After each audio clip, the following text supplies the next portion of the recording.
All right. Illini Basketball Podcast, episode 231. It is Tuesday, November 26th, in the year of 2024. Okay. Back-to-back days with an episode. So this will be our last episode before with the schedule. I mean, we could just do it straight in between, possibly do like an episode next Monday or something. I mean, they literally don't play until after Thursday. They don't play until Friday, December 6th. So something to consider there. But Illinois last night, there's not really a ton to talk about from last night other than the fact that Illinois, I don't understand who gets the credit for the fact that Maryland Eastern Shore put up more points against Illinois than Little Rock? Because that probably, if you look at the two teams, probably should not have happened. I mean, technically, Eastern Shore made a three with but six more points. Yeah, but I don't think it matters. Boy, Little Rock, the Ohio Valley must be. It is a bad conference, but it must be really bad if that's your best team, man. I think they were picked second behind Edwardsville. Maybe. I don't know. I think the media had them as the favorite, and the other poll had them as at SIU as the favorite. But either way, they both stink. And if you look at the metrics right now going into the season, like Little Rock's offense was by far the highest ranked in the OVC. So, wow. And how did Arkansas not beat that team by 50? I mean, Illinois' defense was good, but Jesus. Yeah. Woo! Yeah, pretty sound defensive game from Illinois. I texted you during the game and said it looked like they actually paid attention to the scouting report and guys had their assignments and, dropped off the bigs to clog up the lanes. They weren't letting them rub off, handoffs from the bigs. So it was an all-around good effort from the bigs, from our guards, from everybody. So it's good to see that's improving because I think that was probably the biggest question mark. Or it was the biggest question mark. I don't know why I said probably about this team was their defense. So going to have a different battle in Arkansas, but the last two games, it's looked pretty good. So. Yeah, I feel like I was kind of lied to on social media because people said Illinois moved up 10 spots in KenPom. They moved up 8. They were 29th, I believe, going in. They're 21st now. And there are other metric sites that like them even more. We'll get into that later. So Brad Sturdy lied to you. Feels that way. Okay. Player of the game, I'm going with Kasparis. I'm subscribed, so I would know. Yakichonis, 28 minutes, 5 of 9, 3 for 4 from 3, 8 for 8 from the line, 21.6 rebounds, 5 assists, 3 steals, only 2 turnovers for him. Thought this was the best game he's had so far. Did everything, shot the ball well. Been asking him to shoot the ball more. It's not that he shot it a whole bunch. He just shot it efficiently this game. And took care of the ball a little bit better. Kylan Boswell kind of ran the point in the first half a little bit more than him. So I don't know if that made a huge difference. But he did get teed up in this game. Brad said that he wanted to go hug him after he got teed up, and the guy said that he got some street cred now. They talk about how he's just kind of soft-spoken, but, still is a baller. So I think they were happy with this technical. Yeah, I had to fix you spelled his name a little wrong. That's all right. Thank you. It's so hard. There's so many S's and I's and whatever. You gotta just have like you gotta have the brain of an idiot to be able to spell, which I did. But by the way, there's a freshman on Little Rock that played 27 minutes named Caleb Pennyfeather. How about that? Pretty fun name there. Anyway, you forced me to go with Trey White. I did. I can't believe you actually listened to me. I thought Ivisic was by far the second best player in this game for Illinois. I thought he was phenomenal, but Trey White had a good game as well. So we'll think Trey White deserved this. If it wasn't Kasparis' best game this year, I would have went with Trey White. Ivisic's passing though is so ridiculous for a big. It is. that I just felt like he was so good in this game. But Trey White was good. Yeah, I mean, he went over 3 from 3, but whatever. Might be the only time he gets it. So, give him one. Yeah, Illinois much better from the free throw line in this game, 85%, 84.6, sorry. Yeah. Trey White, 21 minutes, 6 of 12 from the field goal range. Is that what they call it? No. Over 3 from 3, 4 from 4 from the free throw line, 16 points, 8 rebounds, 1 assist, 2 steals. One problem I still have with Trey White is I feel like there are possessions, and sometimes it works out, sometimes it doesn't, where if he's bringing the ball up the court, he's not giving the ball back. He's not giving the ball to any of his teammates. That happened a couple times last night, and it worked, but we can't have that against Arkansas or Alabama like we saw a little bit. So just saying, but he's good. I agree. He did miss a couple bunnies.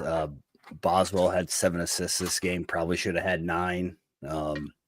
So I think it's good to get Trey going. He did have some nice takes to the basket, regardless of if times you want him to pass the ball up. He did have some nice takes. So I'll take this from Trey White. 9 out of 10 games. Yes, he did have the second best offensive rating according to Ken Palm, just behind Kasparis. Third on that list was Will Riley, and then followed up by Boswell and Avicic. So everybody had a good offensive rating in this game. Everybody over 100. Only one player for Little Rock over 100, which was Tuong Thatch Gotkek. 20 minutes for him, the big man. Very skinny, 6'9", 187. Yeah, likes to foul a lot. I think he had 3 in the first 8 minutes or something. Yeah, from a metrics perspective, this wasn't that bad of a team coming in Little Rock, but this is one of the most outmatched teams that has there ever been a non-conference team that looked more outmatched against a Brad Underwood Illinois team than this team? My God. I mean, I guess if you discount, the 2021 team that beat Chicago State by 1,000, but they look so, I easily could have scored on these guys. They look so overmatched, and they scored fewer than 15 points in every 10-minute segment of the game. They scored fewer than 7 points in 2 of the 4, and they scored 9 in the final 10 minutes. They couldn't do anything. They literally resorted to fouling and just throwing up twos because they were 10 for 41 from 2, 24%. From the field, they were 13 for 55. They shot 41% from the free throw line. They started 1 for 8 from the free throw line. They only had 26 rebounds. They only had 5 assists. They had 14 turnovers. This Little Rock team played a terrible basketball game. Terrible. Yeah. And that's they had their largest lead, though. They had a 3-0 lead to start the game, and then after that, it was I think they went 7 minutes without scoring at one point in the first half. Yeah, 20-0 run by Illinois, I believe. They played as bad as they possibly could have played, but I thought Illinois played pretty much as well, minus a few, some missed threes. I mean, usually Illinois, if they shoot a little bit better, they make 2 threes instead of, they whatever. But this is it's 51-19 at the half. So, and then going into the final 10 minutes of the game, it was 72-25. So, yeah. Pretty good. Yeah. Tomislav, 24 minutes, 7 for 10, 1 for 3 from 3, 1 for 2 from the line, 16 points, 11 rebounds, another double-double for him, 3 assists, 2 steals. Did we have a over-under double-doubles for him? Or was that for somebody else? I don't remember. I have to find the sheet that I wrote it on. But, yeah. Anyways, another great game by him. Third best vision on the team with the ball, you think? Yeah. I think he's close to Boswell. Yeah, I would say that. I don't know. I think the drop off after those 3 is gigantic too. I mean, fourth is probably DGL or Trey White. I don't even know. Yeah. DGL's bounce pass on the run out with Kasparis was maybe the worst bounce pass I've seen. It was. I was just trying to name another guard. So. Below him, but he had to come down for that. He tried to put some fancy spin on it, I guess. But anyways, Hummerkaus still shooting the ball. Didn't shoot as much this game. 1 of 6 from the field, 1 for 4 from 33 points, 3 rebounds, 1 assist, 1 steal, 1 block. I thought his defense was again better. Thought his closeouts were better this game. Brad was running kind of the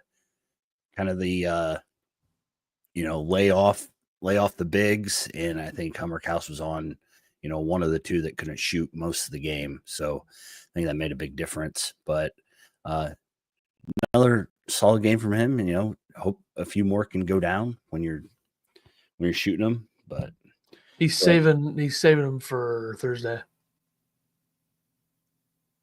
He's gonna make a minimum of 3 threes on Thursday. I like it. I'll take it. How many does he shoot though? He's gonna go 5 for 11. Okay. Illinois is gonna take 63 threes. 63, huh? No. They got over that 30 mark again. I think Bruce Weber said something about Brad wants them to take 30, which I think Brad wants them to take 40. So yeah, so get it straight there, Bruce. And if you took a shot for every time they mentioned the 05 team, you would not even be able to walk. You wouldn't be working. Yeah, you wouldn't be moving today. Bruce had some stories last night. A lot of time to tell him too, because it was a 75-point game. Yeah, I mean, I don't know if he stopped talking the whole time. Oh, this is the first time Illinois has played Little Rock since 2005. Oh, let's look at the 2005 banner again. D. Brown. Comparisons to D. Brown. Will Riley, the highest rated player since D. Brown. Did you guys know D. Brown played for the 05 Illini team? Oh, we oranged out this gym back in 05. The people that were in the student section that weren't students, because obviously it's a holiday week, they were better than the Orange Crush last night. And they just sat there and did nothing. So there you go. Boswell was 0 for 1. He only took one shot. Yeah. 0 for 1. Yeah. His threes look brutal, man. Free throws were better. 3 for 4. I think he missed his first one and then knocked down the rest. 3 points, 3 rebounds, 7 assists for him and a steal. Again, it looked like he was, running the point a little bit more in this game. Kasparis could get the ball and move off the pass, do some things with that. So I might see. It seemed like they did that first half. Second half, it kind of went back to Kasparis doing that.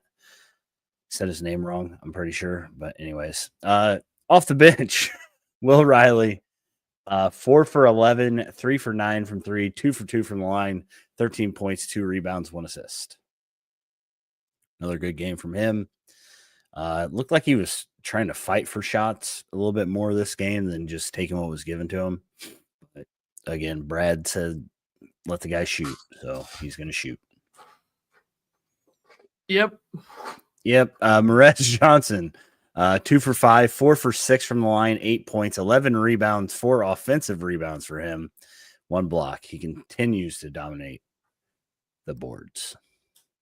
Morez is gonna be like a force. Yeah, I don't know if he'll get quite to Kofi's level, but man, he's gonna be really good. I suppose his post game needs a little bit of work, it looks like. Which is fine wherever you can rebound and block shots the way he can. Exactly. I mean, a lot of those are going to be putbacks and stuff like that for him. So DGL was 4 of 8, 1 for 4 from 3, 9 points, 3 rebounds, 1 assist, 1 steal. I saw Ant Wright said, what happened to DGL's aggressiveness? You think Brad's kind of told him to rein it back a little bit? I don't know about that. I will say, I think if you consider that he's shot the ball like shit for like 4 games in a row, I think that's maybe a bit of a factor. Yeah, he's struggling from 3. I don't know what he is over the last 3 games, but it's got to be like for the season he's 7 for 27. Last 3 games he is 2 for 12. So yeah, hasn't been good. But Jake Davis played 9 minutes. He took 1 3. Kerry Booth played 6 minutes. He was 1 for 2 from 3, made 1, looked nice. 3 points, 1 rebound, 1 block. Kerry Booth did not play the whole first half. It's a little weird. It did look like he was kind of limping towards the end of the game. So I don't know if he's got some sort of something going on, but maybe they just wanted to limit his minutes in this because he's sore. I don't know. What's the best 5 Illinois can put on the floor right now? Most effective 5. I I think that starting lineup starters with Riley instead of White. Yeah, I think the lineup that everybody's been yelling for, but Brad doesn't care. So I don't hate starters with Will Riley instead of White, and then maybe Merez instead of Hummerkaus. Yeah, at least defensively, I think that's a pretty good lineup. Although, I mean, if you're looking for defense, I think Trey White's a little bit better defender than Riley at this stage. Yeah, I would agree with that. But if you see Arkansas throw out like, Zvonimir and Adu Thoreau or Brazili, if they go a little bigger, a little more athletic, then I don't know if you want Hummerkaus in that spot, but we'll get there. I mean, geez, everybody relax. Other notes and quotes. I didn't take one quote. I did listen to Brad's post game, but I didn't think there was anything relevant in that. And we talked about everything else, so we can move on. Wow, only 16 minutes in this game? Jeez. Maybe they should have played a little better. Did you get this one? Bruce Weber is my pog for last night's performance, broadcasting that horror show. Yeah. Good work, Bruce. Yeah, he was great. Nice standing ovation for Bruce coming back. I think they did that last time he came back. I was going to say, I think they do it every time. Marcus Damasco was also in the house. He did the raid. Do they bring the raid horn inside now or something? Air raid. I thought that was a football. I mean, he wasn't that good of a coach at Illinois. I mean, he's good, but he wasn't that good. Yeah, after Bill Self's team left, he was mediocre at He's best. Fine. Still better than Gross, but he's fine. Well, it didn't take much to be better than Gross. I think Underwood has surpassed still maybe pretty much higher ever. Underwood has probably surpassed every coach in school history with the exception of Lou and I guess Self technically. I mean, I don't know. Self didn't really get I don't know. I guess I don't know. All right. I mean, Lon Kruger had a nice run. Sure he did. But I think Brad surpassed most of the guys. Right? Warner says he's enjoying the Thanksgiving decor. Thank you. It's blocking the pumpkin pie, though. So I apologize for that. Ethan, a little disappointing. Struggled. But yep. Maybe next time we'll get that fixed. Yeah, definitely. Sure. That's definitely going to happen. All right. Now we move on to Arkansas. Back to a game that matters. Game. This is 3:00 on CBS. This is in Kansas City, Missouri, at the T-Mobile Center. Illinois, I believe, last played there.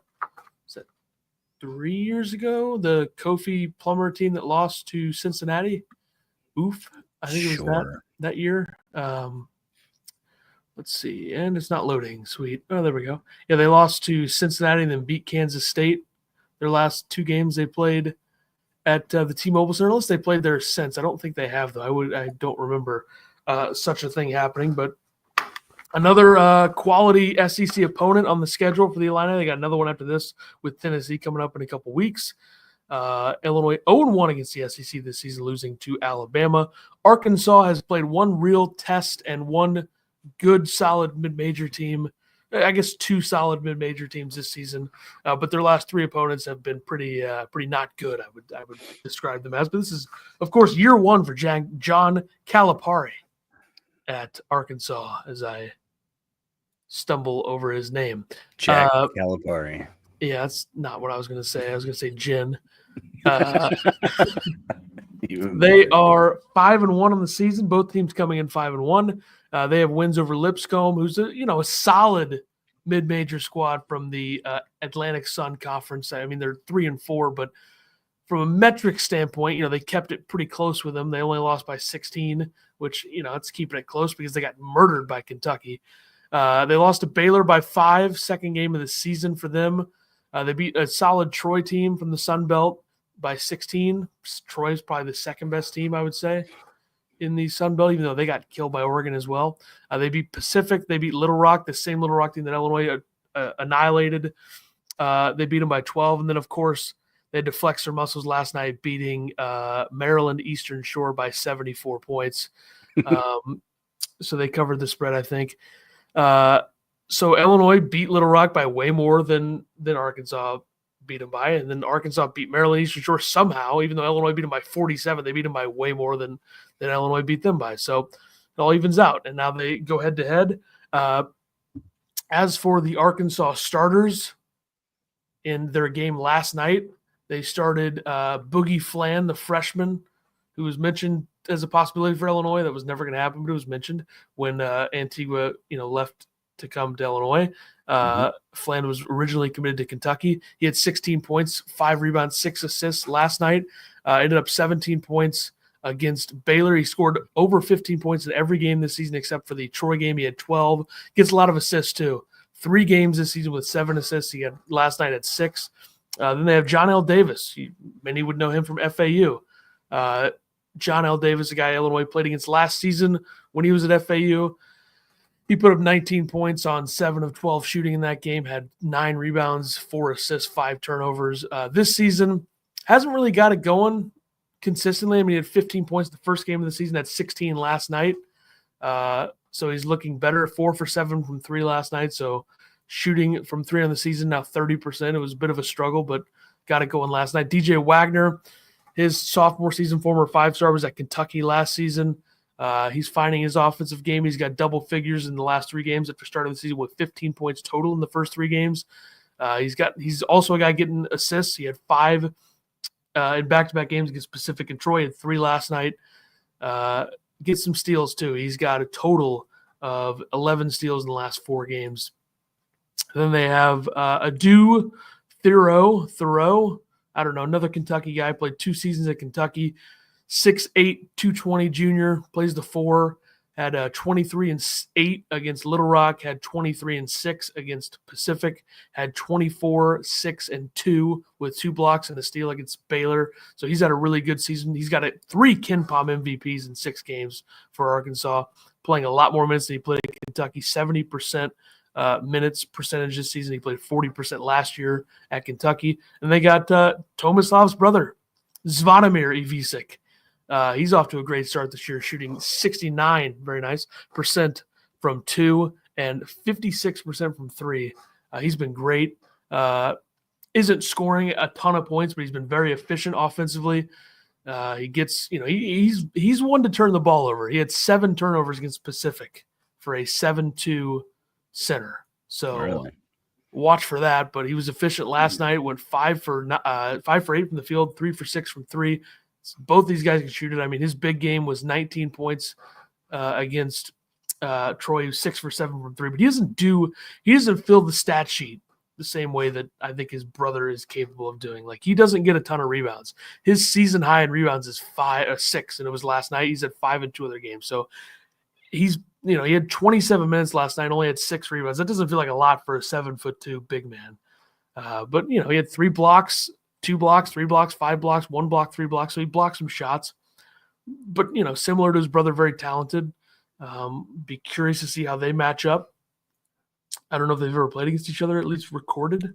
Yeah. In Europe. Interesting. I think Tomislav is he the older one? I think he is. 8, 9. Hold on. Do you have their birth dates? Do you want to go find them? They're twins. They're twins? I feel like we should have known this. Whoops. I feel like you should have known this. I didn't even. I've never. No, that's on you. Definitely on you. I've never even really looked at the other one up close. I don't think they don't look anything alike. Yeah. Well, their birth dates are both listed as 8/9/03. So. All right. If they're not identical, we didn't have to know that. No reason we should have known that. So there you go. One has more college basketball experience than the other, technically, I guess. Everyone knew they were twins. No, they didn't. Nobody knew that. Cancel the show. Get us out of here. We're banning Bootzilla. He's banned. Yeah, see, there you go. He admits it now. He didn't know. There you go. Projected. I already did the projected lineup. Whoops. You did. The metrics. Keep going. You got a lot more to talk about. Rebounding is going to be a big factor in this one. Arkansas has an offensive rebound percentage of 25.5, which is 289th on Bart Torvik's metric site. Illinois is 8th, 40.9. Both teams elite inside the three-point line. Illinois is, I think, shooting 57.7% from two, and Arkansas 60.1. So, that'll work pretty well, I'd say. I thought this was interesting, looking at the similar profiles throughout history in college basketball, at least in the metric era, I guess, in Bart Torvik era, what they have for the similar profiles, like comparative teams, comparable teams, I guess would be the word. Comparative might not even be a word. I'm not sure. For Arkansas, it's the 2010-2011 Missouri team, which that team, coached by Mike Anderson, lost in the first round of the tournament as an 11 seed. They lost to Cincinnati by 15. That team had Kim English as a junior. That team beat Illinois by 11. That was a pretty good Illinois team too in 2011. So this makes sense. I mean, I think the big difference I would say between those two teams is that Arkansas, at least right now, is much better defensively on paper than that Missouri team was. But that Missouri team started 14-1 and then went 8-8 in the SEC. So I guess Big 12. Sorry, Big 12 at the time. I apologize to everybody on that one. Big time. Thank you. Yep. And then for Illinois, it's 2018-19 Purdue, which that team I believe got to the Elite Eight. I think. I'd pull that up. Hold on, everybody. Stand by. What year did I say? 18-19? I don't know. I quit listening to you. Wow. Yeah, they that team went 26-10, lost the Elite Eight to the national champion Virginia squad. So that was a Carson Edwards team, one of the best players in the country. So that's the most. I mean, if those comparisons are right, that's great for Illinois. If their similar profile is to Purdue from 2018-19, it's pretty good. Illinois is now 16th in defensive efficiency on KenPom, while the Arkansas Razorbacks are 6th. So the metrics would say this is going to be a low-scoring game, but I think if you just, give it some thought, I think there'll be points in this game. Big points. So whatever the over-under is, hammer the over. And if I had to guess a betting line for this neutral site game, I don't know if it's out yet. Illinois 1.5. I know Arkansas is ranked 19th, but Illinois is, I think, a better team. Arkansas is ranked because their coach is John Calipari. I just did it again.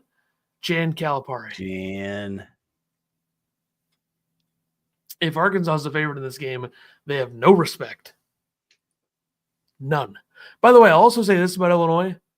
Bart Torvik has their defense at 8th in the country. So I know they give up 100 points to Alabama, but I don't think defense was a major part of that.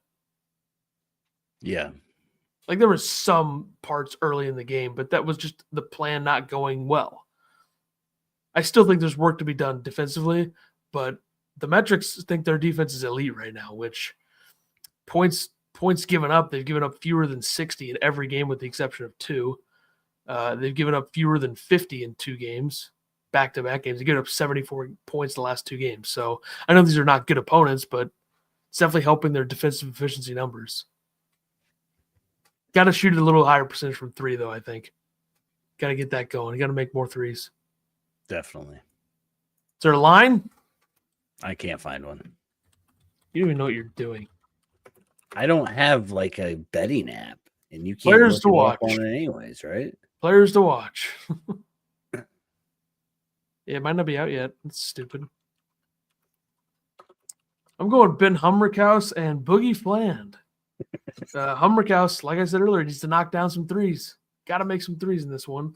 And then for Fland, he's shooting 48% from 3 and is a Boswell spot. Let Boswell take him down. Bruce Weber said in the broadcast last night, he said Boswell can take players out of games, so let's see it again. Yep. I don't need Boswell to lock him up. Boswell did a really good job against Sears, but I thought Sears played poorly anyway. That's why Sears had 0 points. So yeah, just throwing that out there. Sears seems to go through those sometimes, and then takes himself out for 12 minutes of the game, obviously. And he's a hero. You're not going to score when you do that. So I'm going to go with the Visich brothers.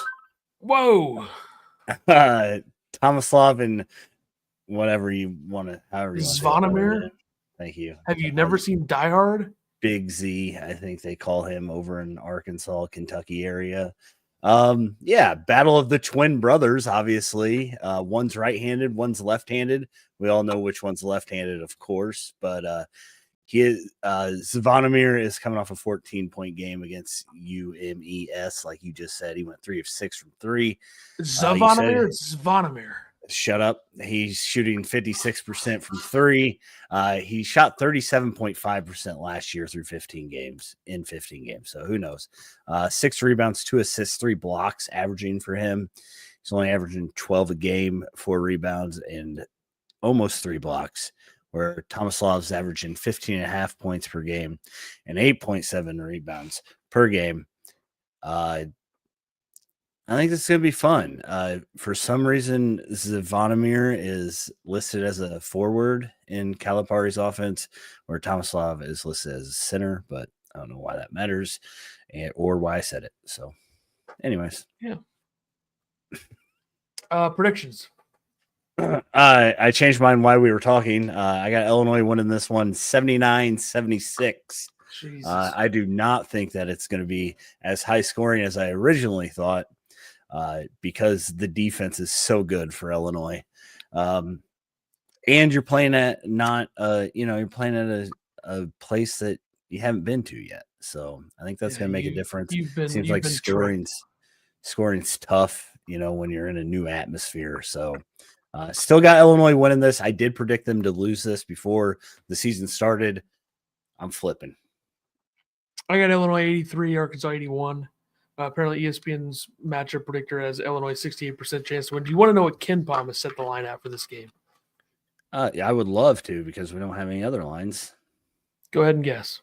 Go. Oh, you wanted me to guess. 83, 81, Illinois. Well, you could just say the spread. You could just say the margin. You don't say the score. 2.5. Ridiculous. Do they do halves in that? I don't even know. It's just a score, but I'm just adding, from it. Okay. 2 points. You're close. It's 3. Okay. It's Illinois 77, Arkansas 74. Yeah. See, so I'm a genius. I'm almost like KenPom, except I just did it off the top of my head. Okay.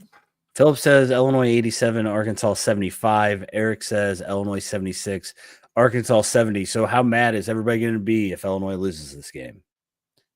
Not happy. Depends on how they play, right? Bootzilla says Illinois 73, Arkansas 66. Low scoring affair. So Bartorvik sets the line at 2.5, but with the same score. So, okay, yeah, sounds right. I did see Jeffrey had this comment about Dane Danger. Would you like to throw an F-bomb out at him or anything? No, I don't care. Okay, I don't know what he's talking about. Dane Danger has a win over UConn. Is what Great. He's talking about. That's amazing, Jeffrey. Completely different team. Who do you root for? Also, he thinks metrics is a joke. How about you get your fucking grammar right for once? There it is. All right. By the way, Illinois. This has Illinois beating Wisconsin by 7 according to the metrics. Okay, So, I can see that. Illinois at home that game, right? Yep. And they have Illinois beating Northwestern by 1 on the road.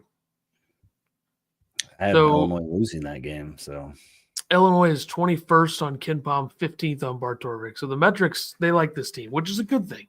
In the long run, it's a good thing. Don't listen to people like Jeffrey who just dismiss it entirely because they think what they say about basketball is gospel, which is clearly not. I mean, look at where Dane Danger's at now. He's playing for Memphis. He came in yesterday, traveled. I mean, he's not a very good basketball player. Let's be honest about almost lost it for him because he thought he needed to chest bump somebody after they already got teed up. Yeah. He had a good game, though. Heady play by Dane Danger. I hear that Coleman Hawkins will be at this game, by the way. What kind of shirt do you think he's wearing? November, December Dane is what I call him. He only shows up then. And then last year, he did show up towards the end. But other than that, he's November, December Dane. They played a good schedule, though. Props to Memphis. 75-69 Illinois. Bingo. Eric's leaving. He doesn't care about around college basketball. We've not once dismissed Dane Danger's talent either. I don't know why, Jeffrey and I disagree philosophically on what he is as a player. but I've never dismissed the fact that he has talent because he does. It's just not my style of. It's not what I want to see in bat. Like you don't like this team would not be. This team would be less fun to watch if Dane Danger was playing the 5. Let's be honest. We'll be honest, yeah. No, this team wouldn't love to have. Why would this team love to have Dane? Why? Tell me why. Makes zero sense. Go ahead. Does college basketball usually play Thanksgiving afternoon? I don't remember it. I think that this is new. I think that's why Brad was so adamant playing it. So a lot of eyes going to be on this game. ESPN games, like there's an ESPN. Well, yeah, but not CBS. That's what I'm saying. Hurley just fell down. What is he doing? Oh, that wasn't Hurley. Who the hell was that? That was Colorado. He got teed up for it. He's wearing blue. Never mind. You guys are such pussies about Hurley. God. Alliance with Providence fans. Dane Danger. Alliance with Providence fans. I'm not gonna do anything about Hurley, but it's just so annoying.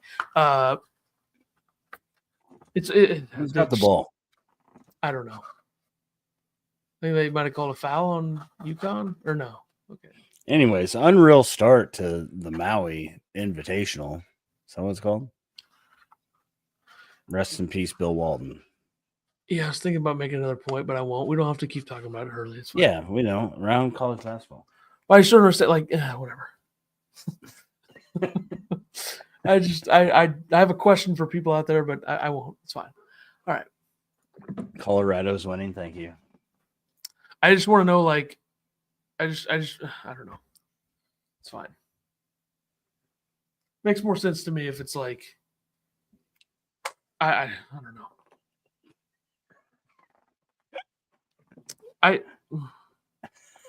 You're all right. You're gonna have a stroke over Dane Danger. I'm thinking about Hurley right now. Oh, now you're talking about her. Nobody cares. Colorado's up 1. I'm watching. Don't ruin it for me. I just did. They're up 1 right now. Oh, they score here. Then UConn's gonna take it across half court. Call timeout. Timeout. Stop screaming. Timeout. Turning you down. It's going to be a great end of the podcast for everybody. Timeout with 5 seconds left. Oh, timeout. Let's go. Is Creighton broken? 2 gigantic games tonight outside of Maui. Hammond, Houston, Kansas, and Duke. I didn't know if there were like certain people are so weird. I can't. Maui games have been awesome, Bootzilla. Except they made me stay up till 1:15 last night watching that North Carolina game. Teams apparently can't hold leads except for Michigan State at Maui. Auburn with a massive comeback. They looked dead in the first half. They beat Iowa State by 2. Janai Broome had 21 points, 10 rebounds, 2 assists, 2 blocks, 2 steals. Then you had obviously Dayton blowing a huge lead against North Carolina. North Carolina beating them 92-90. Boy, what a statement. They're not going to win a 3rd national title in a row. Holy shit, there's no way.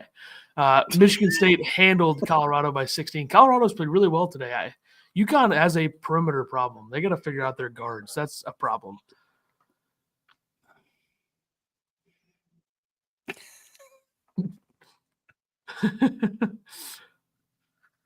Just go be a Memphis fan, Jeffrey. Like, why do we even do this? I've never dismissed Dane's ability. It's just I don't think the way that he plays is something that I would want in my offense.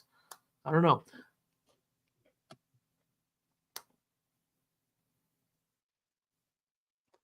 Dang it, Bootzilla. Just waiting for you to see that. Hate you all. Let's wrap this up. It's because Hassan Diarra missed a 3. Took a stupid 3. God, that's brutal for UConn to lose that game. Hurley will blame this one on the refs? No, I think now he knows his team's got to – I mean, the refs were awful yesterday in that game, but – I mean, this is a great – That one's a Big Ten ref, I'm pretty sure. The little short, pudgy guy. I don't think UConn's going to win the title this year. I don't think they'll win the national championship. They'll definitely be a second weekend Elite 8 team. I mean, you think about this is a bit of uncharted territory for them in the non-conference.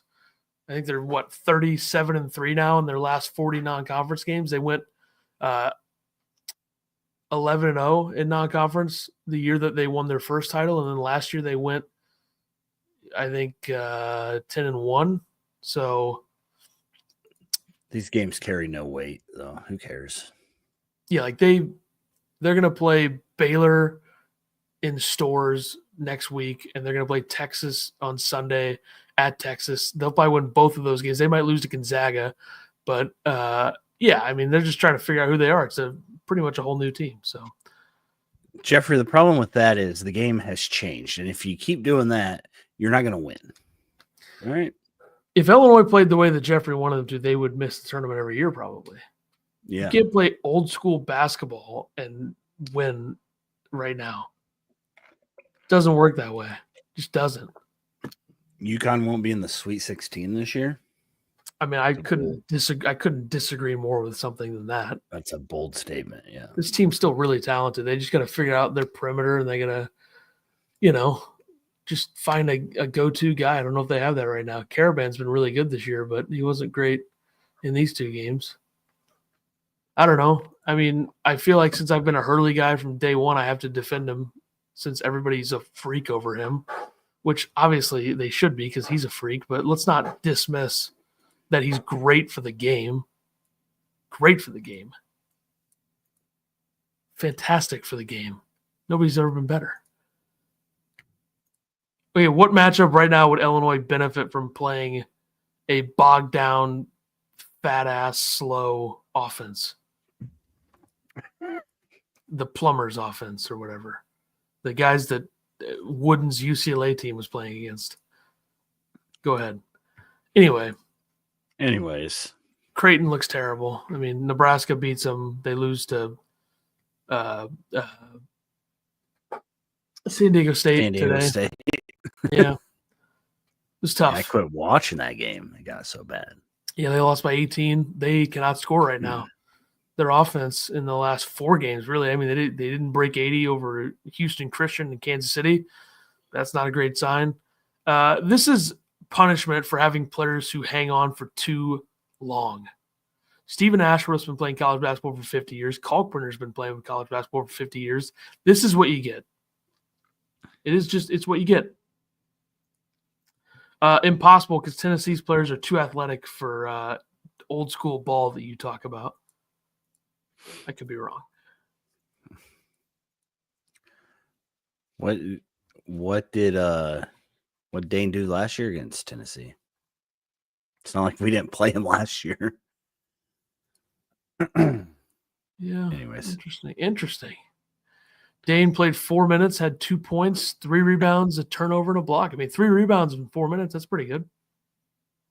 Probably missed shots to himself. He really lit it up. Anyways, can we finish this thing? Indiana plays a real opponent tomorrow. Congrats to them. The beginning of the battle for Atlantis. They play Louisville. Okay. Louisville's fine. 3-1, lost to Tennessee. Beat Winthrop by 15. They got a tough road ahead. They got the battle for Atlantis, and they got Ole Miss. They got Duke. Pat Kelsey, the coach now, so they have a real coach. Congrats to them. By the way, according to KenPom, Kentucky is 23 spots better than Arkansas. So Mark Pope winning so far that battle. And they'll play each other. How crazy is that night going to be? Whew. When we see Arkansas, Kentucky square off. Whew. Where's it It'll at? be a big night for the sport. They play February 1st at Kentucky. Ooh. It's their one matchup, I believe. So that'll be good. Amazing. It'll be a good time. It's a Saturday too, so big spot.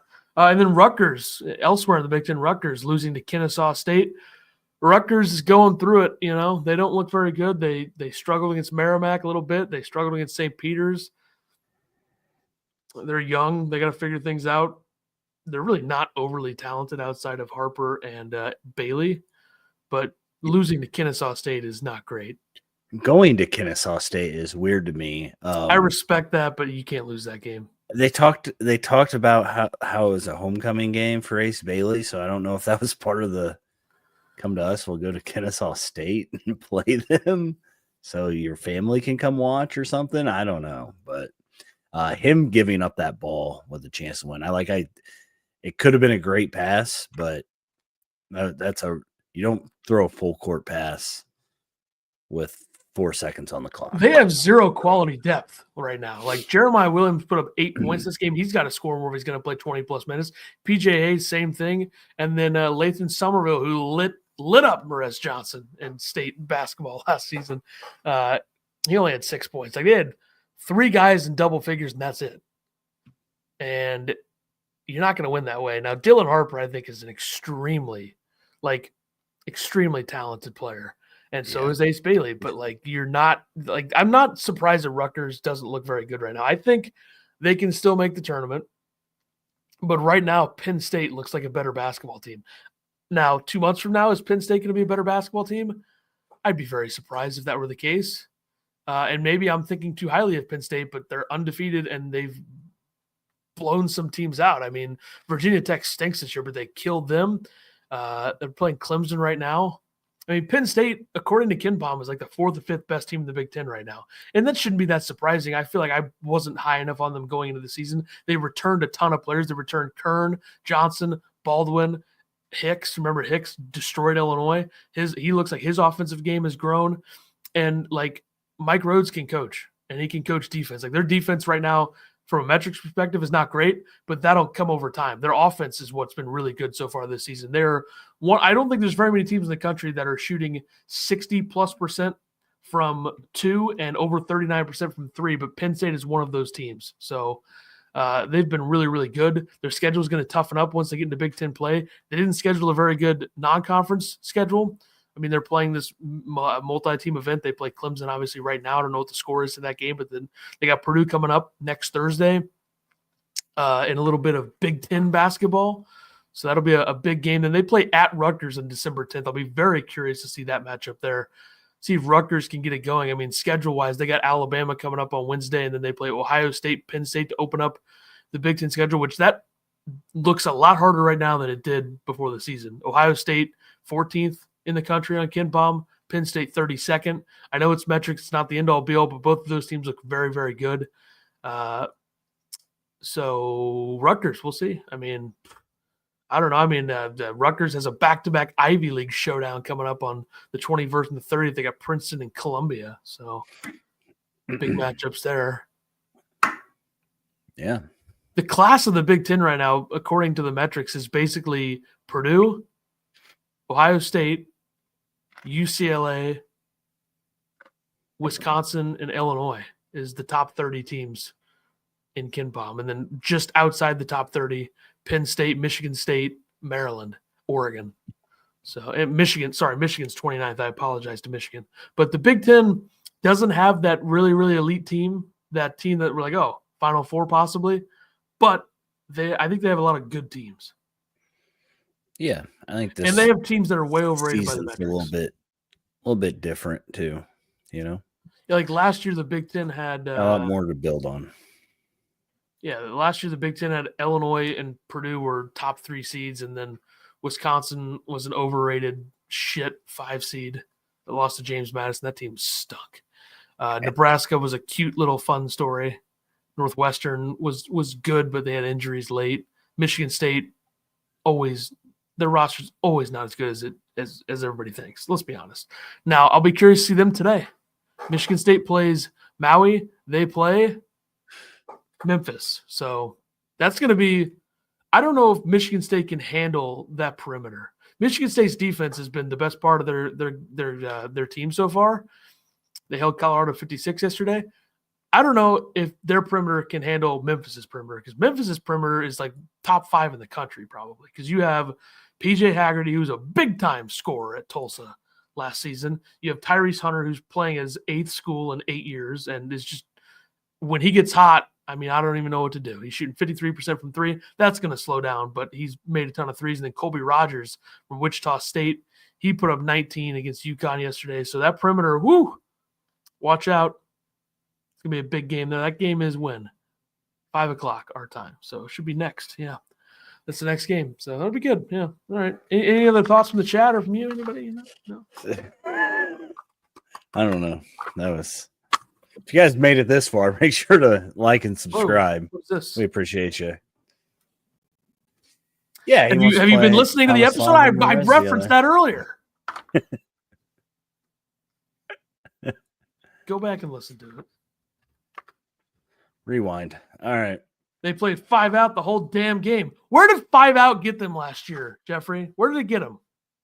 How did where did they get? How many? Well, he's talking about Dane Danger playing in the tournament. So yeah, Dane had a good run in the Big Ten tournament. We'll give him props. I mean, that Ohio State game, right? He was big time.